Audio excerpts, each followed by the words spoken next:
Hello दगड़िया नमस्कार ला सबनी नमस्कार हाँ और नानी सबनी ना आशीर्वाद हाँ अब यो कि गर्नु पो नान पोहोर साल फेल भैया स्कूल आयल साल फेल भैया अब दे एला हाल board I paper Umaria they 12 इम्तिहान दिन हिन जम रही हूँ और 12 इम्तिहान दिन हिन जम रही कस हुँदा पेपर एक बार कस हुँ अंदाज करूँ छु आज अपन भाग्य एक भगा अजमुनो भी हो अजमुन भी हो अजमाइनु दे आगिल गए पास है ना झटपट यमरा लिया मन पास करो न वरना कसे जूला दगड़िया नानी स्कूल इन बड़ी में रही वो नानी यो अरे कोबली के क्या सब कुछ आग गणित थी इतिहास थे अरे हो नानी बोर्डा पेपर ले सुना आई पेपर हो ले फटले कहाँ से मेरो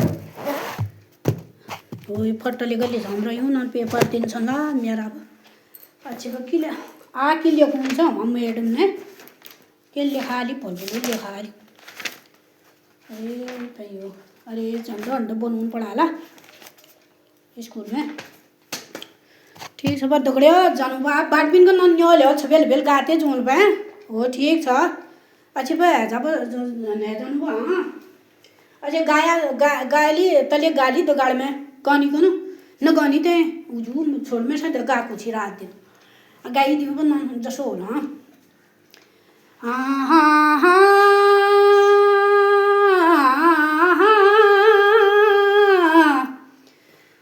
दोपहरी को घम लगी गया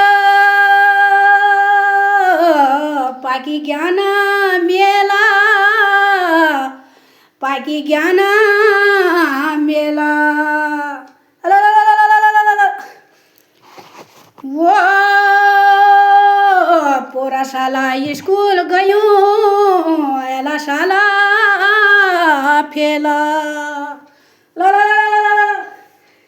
ओ हरिया रुमाला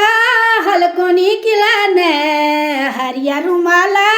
हलकोनी किलाने मैं तो खिना जाची पर कनी किलाने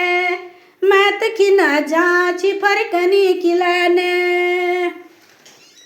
हेलो दगड़िया इसो छपा मुगान बजान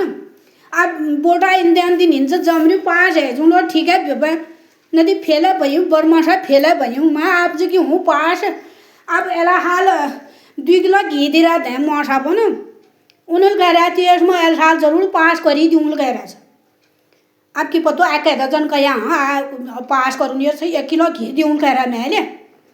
और ना 2 किलो मड़वा दी उन्हें कह रहा है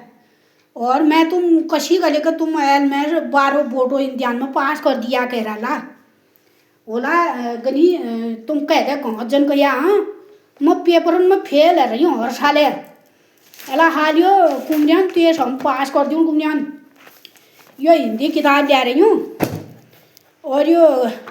नकल करनी नन यो चिट्ठी ले रही हूँ यो नन चिट्ठी में नकल करूँ और यो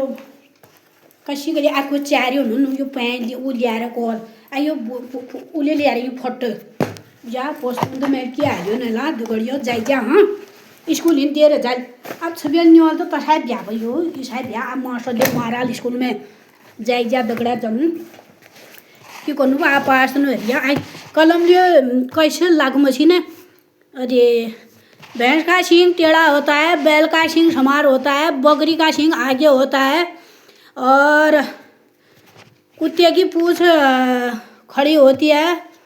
बंदर की पूंछ खड़ी और ऊपर होती है ऐसा ही लिखना कर रखा है साल पेपर में तो मैं पास होंगी नहीं तो मुश्किल है दीदी ऐसे साल भी पास होना कठिन है हाँ बता रखा है कि कुत्ता कैसा हिलता है भैंस कैसी बोलती है बकरा कैसा हंसता है और इसमें ऐसा लिखना है कि बकरी हिंदी बोलती है भैंस पहाड़ी बोलता है और मेरे को घर से बाहर नहीं जाने देती है भैंस हिंदी इंग्लिश में डूडाट मारती है बोलना करके लिखना बोल रखा है मेरे से ऐसा ही लिखूंगी हाथ जोड़ के आज साल मैंने कह रखा है अपने प्रेम से बोल मास्टर से मुझे पास ही कर देना तुम्हारे लिए हाथ जोड़ती हूँ गलती माफ़ करना इसे इतने साल में फेल हो गई हूँ हाई स्कूल इंटर में पास ही कर देना अब ये 12 का मेरा बोर्ड का इम्तिहान है और पास ही कर देना थैंक यू माँ साहब नमस्कार आपके लिए बहुत बहुत नमस्कार पास कर देना और दीदी बहनों तुमको भी नमस्कार पास कर देना मेरे को। और क्या कहते हैं, बड़े बच्चों सबको आशीर्वाद, आगे को तुम फल फूलो और आगे को पढ़ना सीखो, लिखना सीखो। मेरे जैसी ये घी दे के मड़वा दे के पास मत होना। थैंक यू वेरी मच आपका।